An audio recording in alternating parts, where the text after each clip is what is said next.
Yerushalmi Gitin Perek Tshi, Alacha Aleph, on commence Bezrat Hashem, le 9e Perek de la Masechet. Amgaresh et Ishto, ve'amar la, Aret Muteret Lechol Adam, elle allait Ishploni. Amgaresh et Ishto, il a divorcé sa femme, ve'amar la, il lui a dit, Aret Muteret Lechol Adam, donc tu es permise à tout homme, c'est ce que n'importe quel mari qui divorce doit dire au moment du divorce, où lui donne le guet, mais ici il a ajouté 3 mots, très problématiques, ou pas, en lui disant « Elle a les ishploni », sauf pour un tel. Tu es permise à tout homme, sauf à un tel. Pour lui, tu es encore ma femme. Par rapport à lui, tu es encore échetish. Tu es ma femme encore, tu ne peux pas te marier avec lui. Rabbi Eliezer Matir, Vachachamim Osrin. Rabbi Eliezer, il dit, c'est pas un problème, c'est cachère, elle pourra se marier avec tous les autres. Chachamim, ils disent, non, ça n'existe pas. Ça n'existe pas. Un guet doit être entier. Il n'y a pas pour tous, sauf pour. Qu'est-ce fait comment il doit faire d'après Chachamim? Yitlenu mimenu, il reprend le guet de la femme, v'yarzor ve'itnenu la, et il le lui rend. Ve'yomar la, il lui dit, arat muteret lechol adam, tu es permise à tout homme. Im ktavo betocho, s'il a mis la condition dans le guet lui-même, il a écrit dans le guet, tu es permise à tous sauf à un tel, là, il n'y a pas de solution. Afalpi shechazar umchako, pasoul, même s'il a effacé, c'est pasoul. Amar Rabbi, l'itamad Rabbi Eliezer. La raison de Rabbi Eliezer, d'où il sait que c'est permis de faire comme ça, tu es permise à tous sauf à un tel, parce que le pasuk qui nous dit, Ve'atami beto, elle sortira de sa maison quand elle se divorce, Ve'alcha ve'aita leishacher, et elle ira et sera un autre homme. Elle va se marier avec un autre homme. Afilu loitira el adam echad. J'apprends de là que même si quand il a divorcé pour qu'elle sorte de chez lui, il ne l'a permise qu'à un seul homme, c'est suffisant, c'est kasher.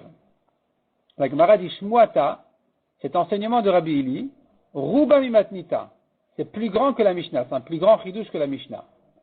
Parce que Matnita amra beshutra la kol vasara la dam echad. La Mishnah parlait du cas où il a permis à tous sauf un. Shmuata, alors que l'enseignement de Rabbi Ila, amra kshasra la kol vitira la dam echad. Il a interdit à tous sauf un. Il ne l'a permise qu'un seul homme et c'est kasher quand même. Donc c'est un plus grand chidouche que Rabbi Eliezer de la Mishnah, qui a parlé du cas où elle était permise à tous sauf un. Matama de Rabbi Eliezer. Quelle est la raison de Rabbi Eliezer? Mita materet veget matir. Il dit, regarde, la mort du mari, elle permet la femme. Elle autorise la femme à se remarier. Le get permet à la femme de se remarier. On apprend l'un de l'autre. Mamita materet ou merta, de la même manière que la mort, elle autorise la femme à se remarier et à moitié, ça veut dire pas à tous, elle pourra plus se marier avec les proches de famille de son mari, qui est mort maintenant, c'est terminé.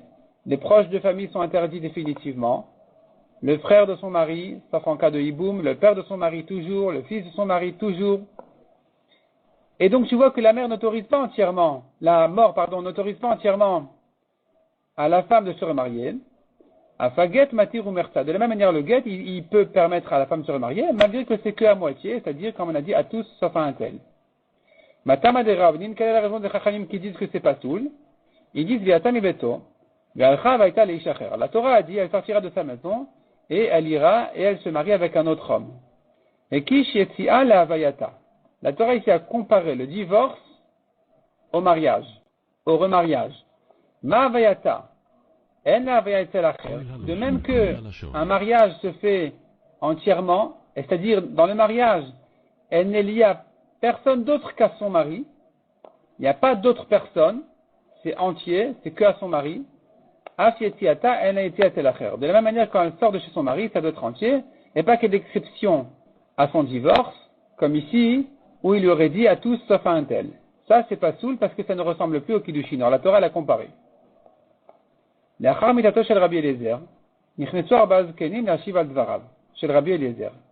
que Rabbi Eliezer est niftar, il y a 4 kenim qui sont venus objecter les paroles de Rabbi Eliezer qu'il avait permises dans le cas où il a dit sauf à un tel. Qui sont les 4 kenim? Rabbi Elazar ben Azaria, Rabbi Yossi Galili, Rabbi Tarfon et Rabbi Akiva. La Gemara avant de commencer, la Gemara dit qu'après que les 4 kenim ont voulu objecter Rabbi Eliezer, Amarlen Rabbi Yoshua, il leur a dit Rabbi Yoshua, En atem meshivin et ari lachar mita. on ne peut pas objecter le lion après sa mort. Peut-être qu'il aurait eu une réponse. Eshiv Rabbi Tarfon. L'objection de Rabbi Tarfon est la suivante. Comment toi, Rabbi Eliezer, tu permets de divorcer en permettant la femme à tous sauf à un tel? Aresha Amar là, imagine-toi que le mari lui a dit comme ça, arrête muteret lechol adam chutz miploni. Tu te maries avec tout celui que tu veux sauf à un tel. Ve'alcha veniset le'achiv. Elle est allée se marier avec le frère de ce monsieur. Met belobanim. Si maintenant son mari est mort sans enfant, Erzumita bemet, comment peut-elle faire iboum avec le frère de son mari, alors que le premier mari lui avait dit, tu es permise à tous, sauf à un tel. Ce un tel devient aujourd'hui son yavam. Elle ne peut pas faire iboum avec lui parce que, par rapport à lui, elle est encore mariée au premier. Elle est encore échétiche au premier, ou bien une condition qu'elle ne se marie pas avec lui. Donc comment peut-elle faire iboum? Le nimta matnal mashkatu vatora. Est-ce qu'il ne se trouve pas que son premier mari qui lui a dit à tous sauf à un tel, il est en train maintenant de faire une condition contre la Torah? Il vient ici annuler la mitzvah du hiboum en lui disant sauf à un tel, alors que maintenant il se trouve que ce un tel ça devient son yavam. Celui qui fait une condition contre la Torah, sa condition est nulle. S'annule automatiquement, elle ne vaut rien. Demande à Gemara, Meata, si ça te dérange qu'un homme fasse une condition comme celle-là qui se trouve finalement contre la Torah, comment tu vas comprendre le cas où un homme veut se marier avec sa nièce? Un homme qui veut se marier avec sa nièce. Meata, il veut se marier avec la fille de son frère, ce qui est permis. Minatora, miderabanan, c'est permis. Un homme, on devrait lui interdire de se marier avec sa nièce. Pourquoi? Schéma, de peur que, imagine-toi maintenant ce qui va se passer. Donc, Meata, il ne pourrait pas se marier avec la fille de son frère. Shelo, Yatne al-Akatu Batora. Parce qu'il se trouve qu'il risque finalement de faire cette condition-là contre l'écrit de la Torah. Pourquoi? Parce que, en réalité, il risque de mourir cet homme-là qui s'est marié avec sa nièce. Il n'aura pas d'enfant. Et maintenant, son frère devrait faire hiboum, mais finalement, c'est sa fille. Alors, finalement, quand le premier il se marie avec sa nièce, il est en train de provoquer que la mitzvah du hiboum ne pourra pas se réaliser, ne pourra pas s'accomplir. Parce que plus tard, quand il va mourir sans enfant, son frère ne pourra pas faire hiboum avec sa propre fille. Donc on devrait interdire ce mariage. Or c'est faux, on n'interdit pas ce mariage. De même que tu n'interdis pas ce mariage, tu devrais permettre aussi de divorcer sauf à un tel, même s'il se trouve un jour que ce un tel, finalement il aurait dû faire hiboum si ce n'était sans la condition, s'il n'y avait pas cette condition-là. La Gemara dit mais non, tu ne peux pas comparer du tout. La Gemara repousse l'objection de Rabbi Tarfon sur... la Gemara, repousse la comparaison entre le mariage avec la nièce et la condition d'un divorce face à un tel. Amar Rabbi Yossi Rabbi Boun. Svara, c'est logique. Tama. Svara Tama. La raison, elle est logique. Tama na Torah asarat alav. Là-bas, c'est la Torah qui interdit à un père de faire hiboum avec sa fille. Quand son frère, maintenant, il veut se marier avec sa nièce, ce qui est permis, il n'a rien fait contre la Torah, et lui, il se marie avec sa nièce gentiment, et puis ensuite, la Torah, elle interdit à son frère de faire hiboum avec sa propre fille. Il y est pour rien. Ni le premier, ni son frère. Beramacha, ou Asara Alav. Mais dans notre cas, nous, Rabbi Tarfon, il a raison d'objecter Rabbi Eliezer. Un homme ne pourrait pas faire une condition qui, finalement, il s'avère qu'elle va contre la mitzvah du hiboum de la Torah.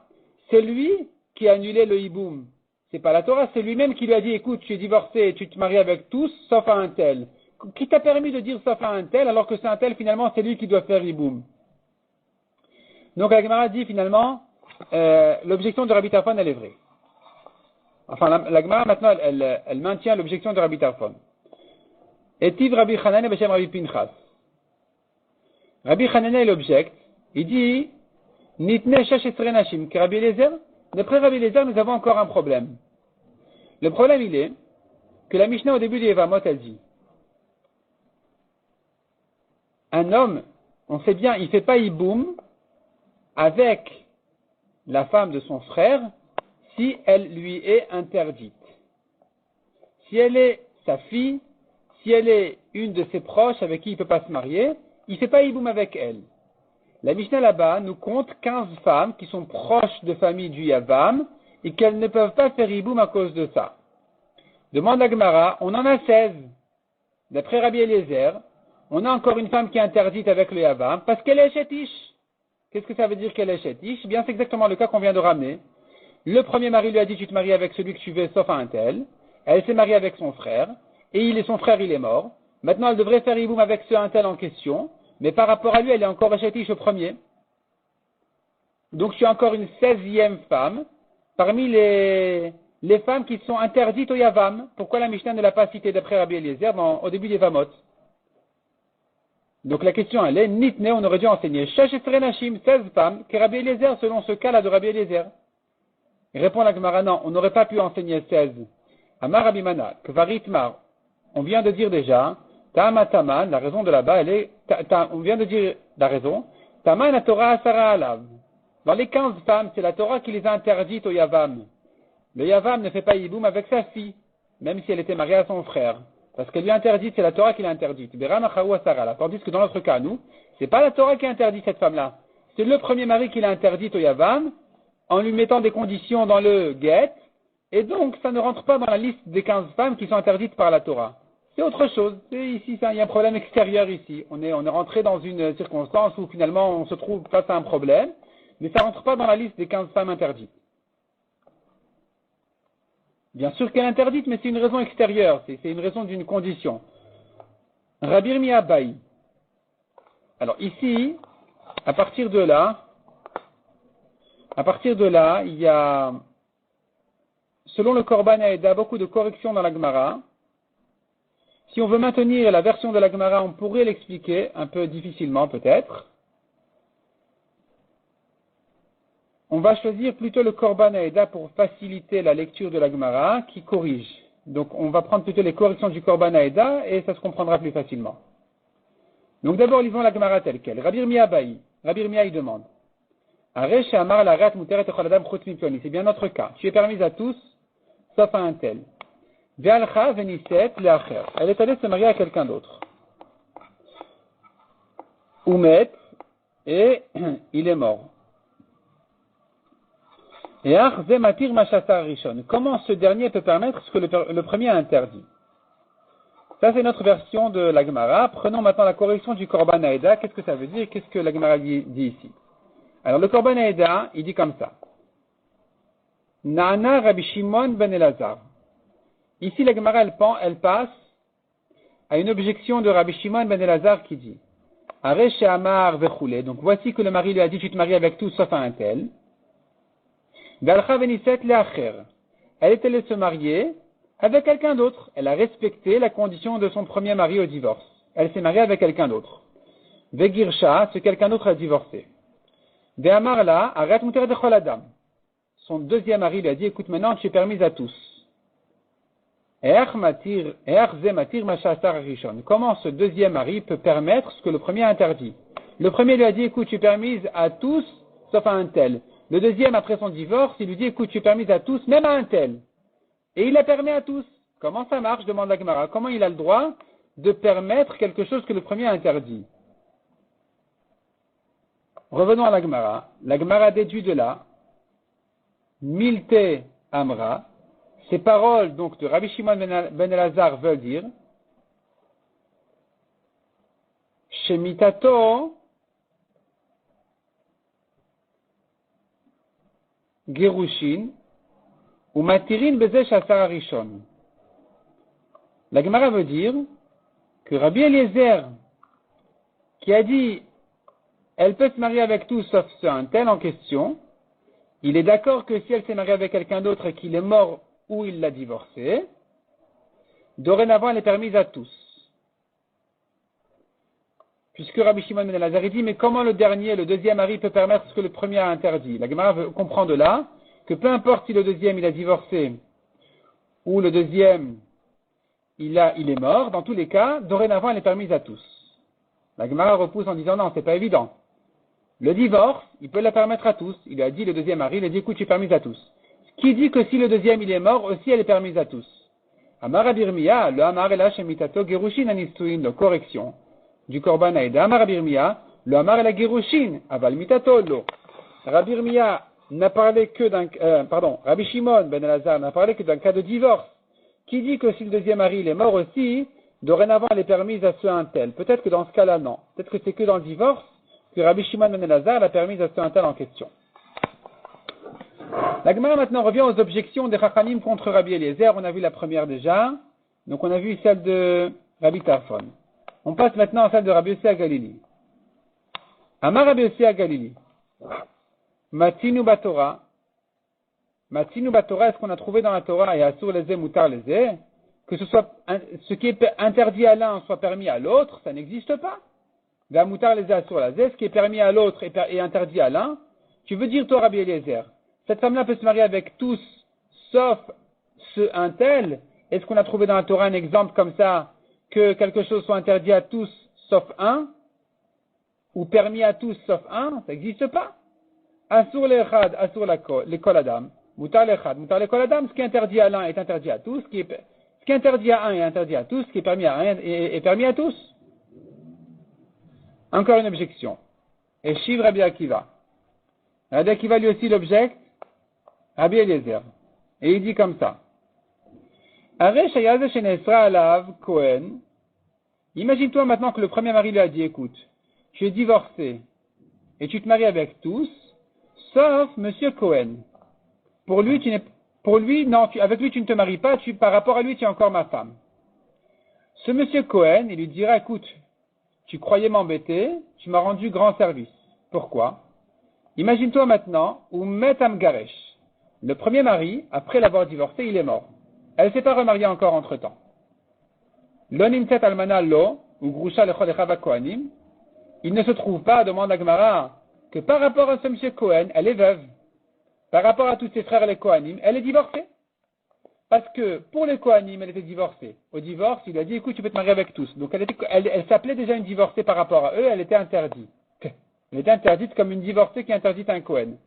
Et par rapport à ce monsieur Cohen là, elle était encore mariée à son premier mari puisqu'il a dit sauf à monsieur Cohen. Donc maintenant quand il meurt, elle est veuve. Une veuve se marie avec un Cohen si c'est pas un Cohen Gadol. Et pourtant, elle est quand même interdite à ce monsieur Cohen. Pourquoi elle est interdite à ce monsieur Cohen? C'est comme ça la halakha. La Gemara dit maintenant, si tu veux l'interdire à ce monsieur Cohen, regarde ce qu'on va faire maintenant, on va faire un Kal Vachomer. Vechi bema echimira Torah. Qu'est-ce qui est plus grave? Begrusha ou be'almana? La divorcée ou la veuve?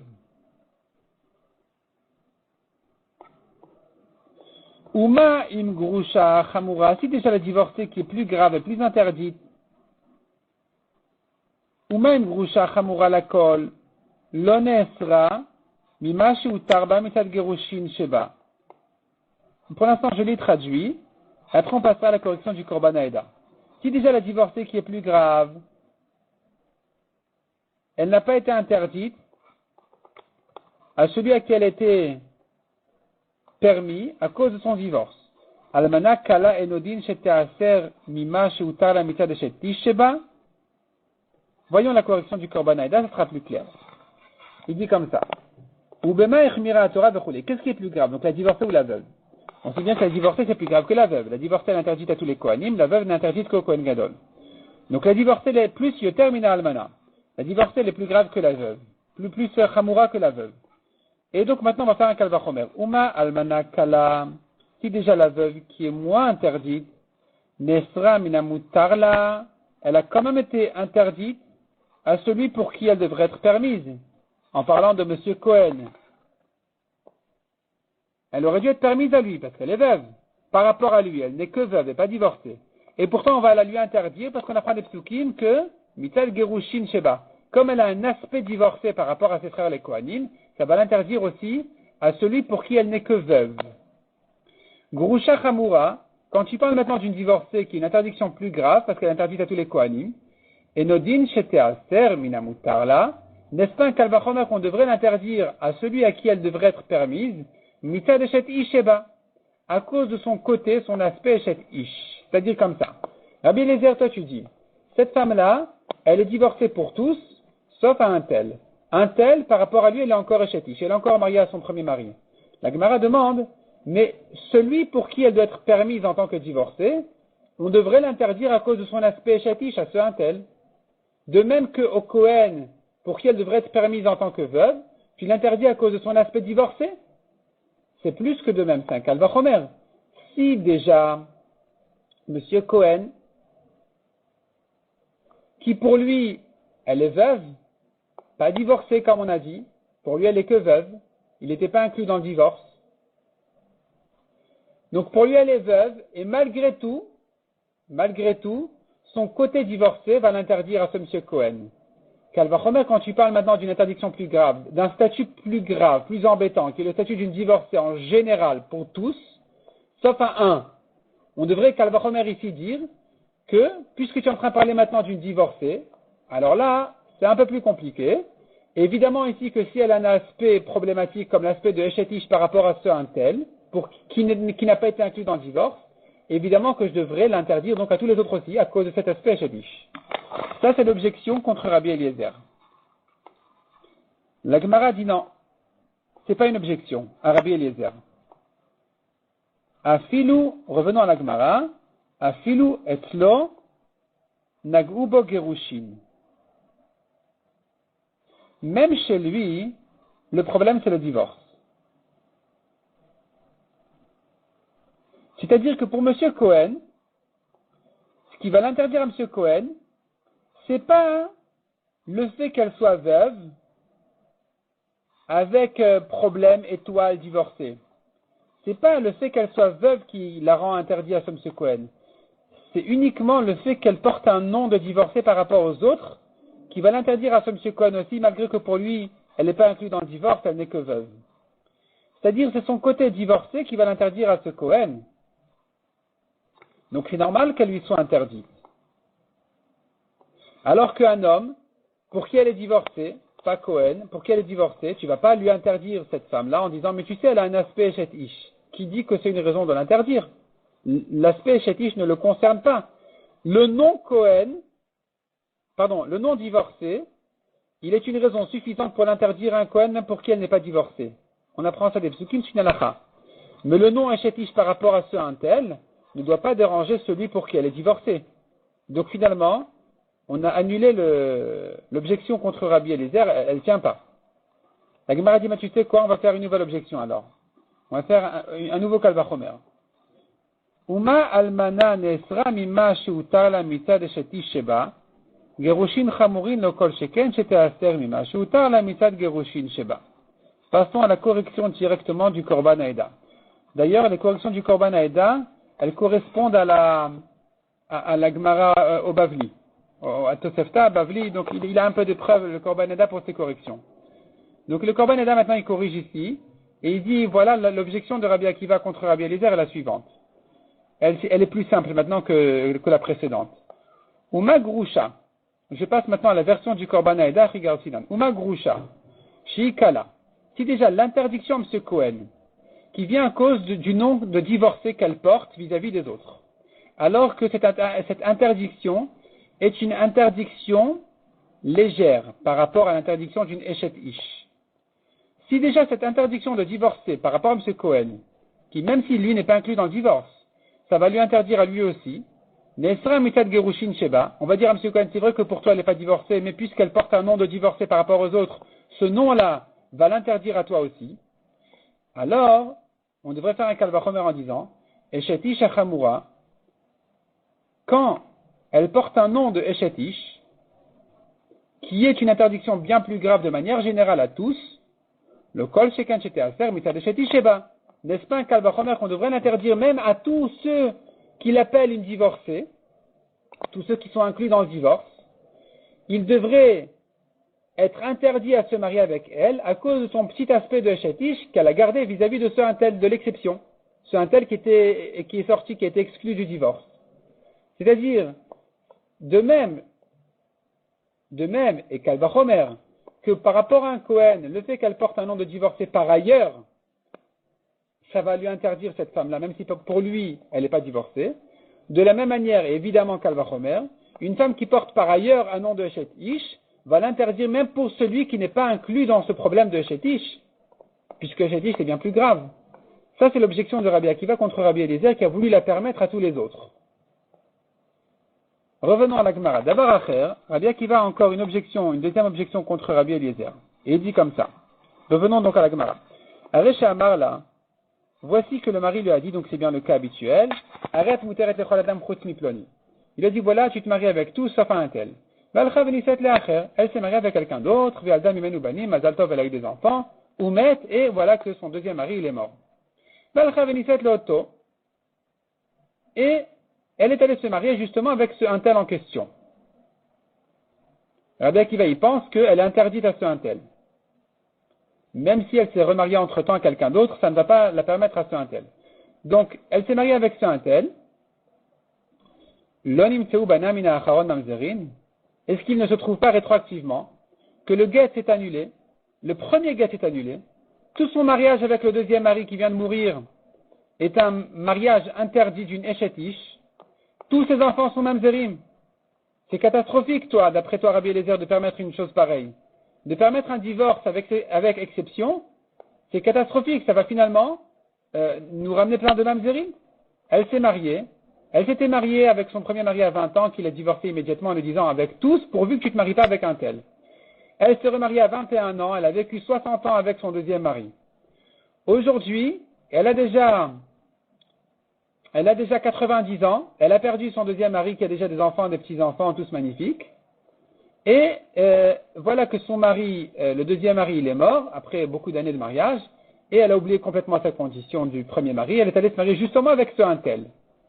C'est avec lui qu'elle s'est mariée. Dès qu'elle s'est mariée avec ce un tel, immédiatement, le premier guet s'est annulé, puisqu'il avait dit à condition que tu ne te maries pas avec lui. Le premier guet est annulé et toutes ces années de mariage qu'elle a passées au milieu avec son deuxième mari et tous les enfants et les petits-enfants sont tous des mamzerim. C'est pas possible. Rabbi Akiva donc n'accepte pas les paroles de Rabbi Eliezer qui voudrait dire qu'on pourrait divorcer en disant sauf à un tel. La Gemara déduit de ces paroles de Rabbi Akiva. Milte Amara, ces paroles de Rabbi Akiva veulent nous dire She'en gerushin matirin masha'asar arishon. Correction du Korban Aïda, Milte Amara She'en mita. Au lieu de Gerushin, il dit Mita. Cela veut dire que si le deuxième mari il est mort, ça ne lui permet pas de se remarier avec le un tel. C'est-à-dire, on avait vu que Rabbi Eliezer est d'accord que si elle s'était mariée avec un deuxième mari, elle pourra ensuite se marier avec le un tel en question. Mais ici, et là-dessus on avait une discussion, est-ce que c'est que si le deuxième mari l'a divorcé ou même s'il est mort? La Gemara dit des paroles ici de Rabbi Akiva, de là je vois, que même si, non, que c'est que dans un cas de divorce. Mais s'il est mort, alors elle ne peut pas se remarier avec le un tel en question, puisque Rabbi Akiva il objecte en disant, mais voilà, elle s'est mariée avec un deuxième mari, il est mort, elle est allée chez le un tel, et tous deviennent des mamzerim. C'est qu'il pense que la mort du deuxième ne lui permet pas de se remarier avec le un tel. C'est que dans un cas de divorce. Comme ça, la Gemara déduit ici des paroles de Rabbi Akiva.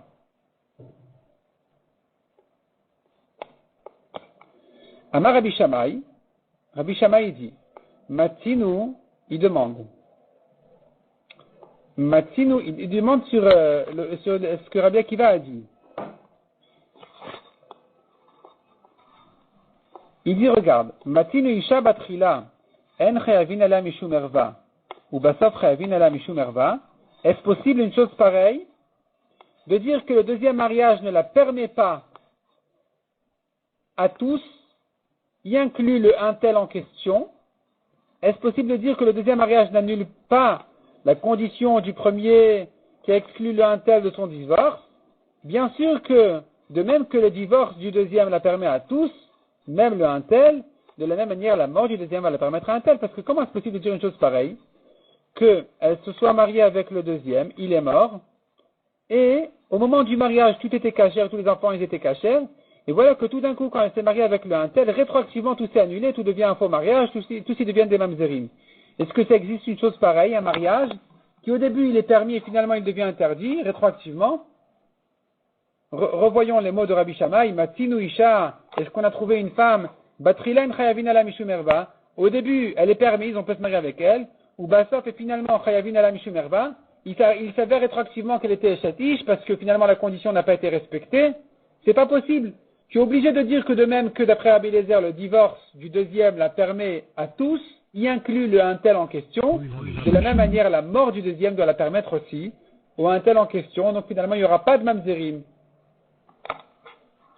Amal et Rabbi Mana lui dit calme-toi. Rabbi Shammai, ça existe. C'est possible, quel est le problème? Les mazédomés, à quoi ça ressemble? Ça ressemble au cas contraire, où ça existe, tu vois que des choses peuvent se changer rétroactivement. Imagine-toi les Chad Shamar les Ishto. Un homme a dit à sa femme, les Ishploni. Lui dit, regarde, voici ton guet, un homme dit à sa femme, voici ton guet à condition que tu aies des rapports avec un tel.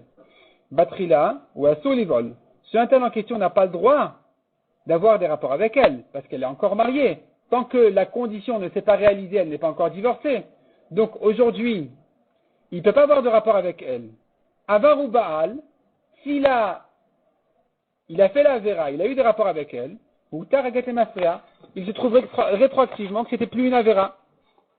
Parce qu'il a dit, regarde, le mari lui a dit, je te divorce dès maintenant, à condition que tu aies des rapports avec un tel. Ce un tel n'a pas le droit de la toucher, parce que tant que la condition ne s'est pas réalisée, elle n'est pas encore divorcée. Or, avant que ce un tel n'ait de rapport avec elle, avant d'avoir des rapports avec elle, il n'en a pas encore eu. Donc, la condition ne s'est pas réalisée, le guet n'est pas encore valable. Donc, elle est chétiche.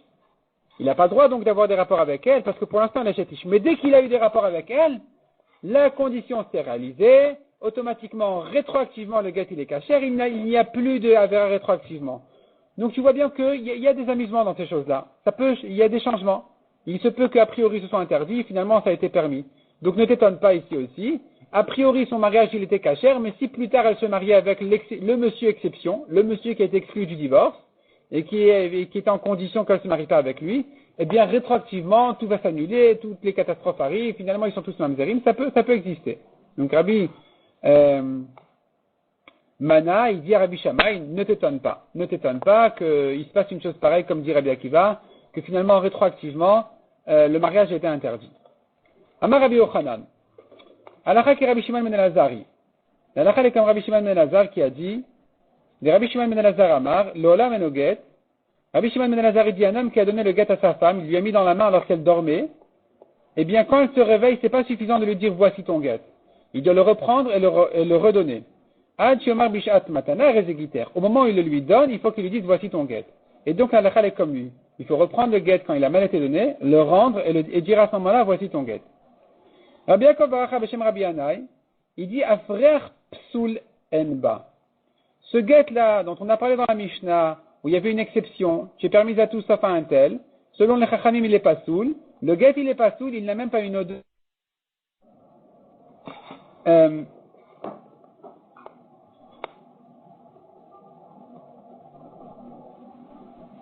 Il n'a même pas une odeur de guet pasoul. C'est pas un guet du tout. C'est pas que c'est un guet pasoul où tu me diras, bon, mais un Kohen, elle se mariera pas.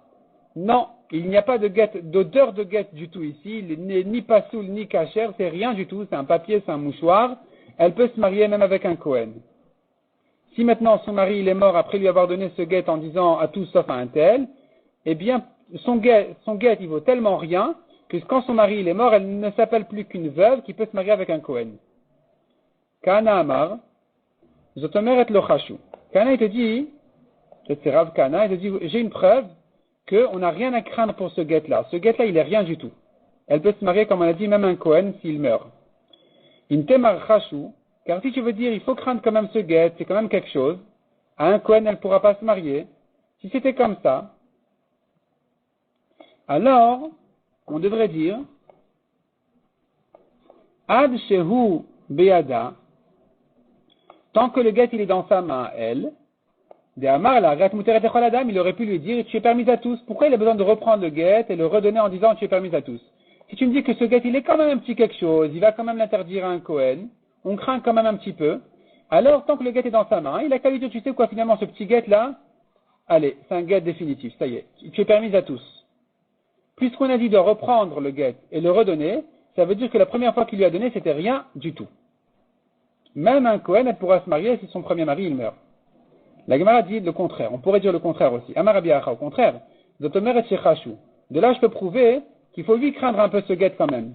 Parce que Intemar lo Chashu, si tu veux dire, il n'y a rien à craindre pour ce guet, il n'y a rien du tout. Alors, Kolma Shebiado le Garesh et Garesh.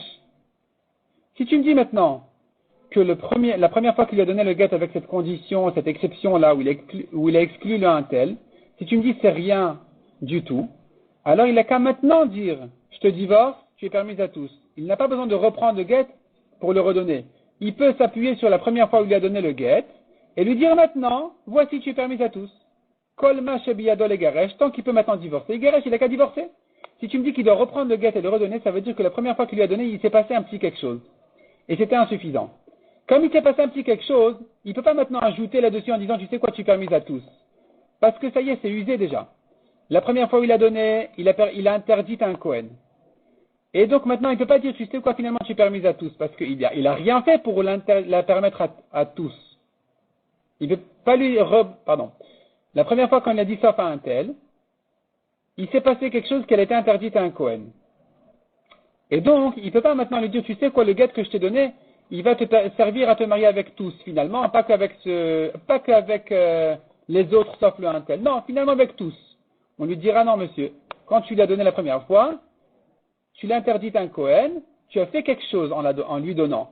Maintenant, tu n'as plus rien fait. Tu es obligé de reprendre le get et le redonner à la femme en lui disant, tu es permise maintenant à tous. Puisque je lui demande de reprendre le get et le redonner, c'est la preuve que la première fois, il s'est passé quelque chose. Parce que si c'était rien passé du tout la première fois qu'il lui avait donné le get, alors j'aurais pu lui dire, écoute, ce que tu lui as donné le get tout à l'heure, tu précises maintenant là-dessus, finalement c'est pour tous. Et donc le premier don du get, il va se rapporter à finalement la dernière formule où il a permis à tous.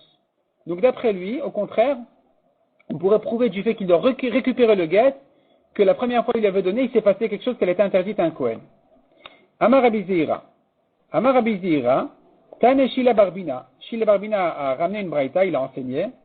Kol Sheilu Bitnai Almenat Pasoul. Kol Sheilu Bitnai Almenat Pasoul.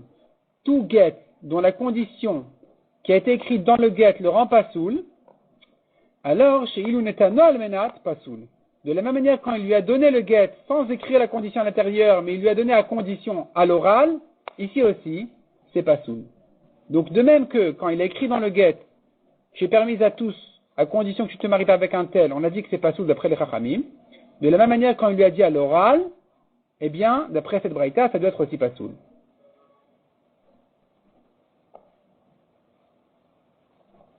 Apparemment, d'après lui, il ne pourra pas reprendre le get et le redonner en disant tu es permis à tous. D'après lui, ça doit être un get pasoul, et donc il n'est pas d'accord avec la Mishnah. Il est encore plus marmir que les Chachamim de la Mishnah.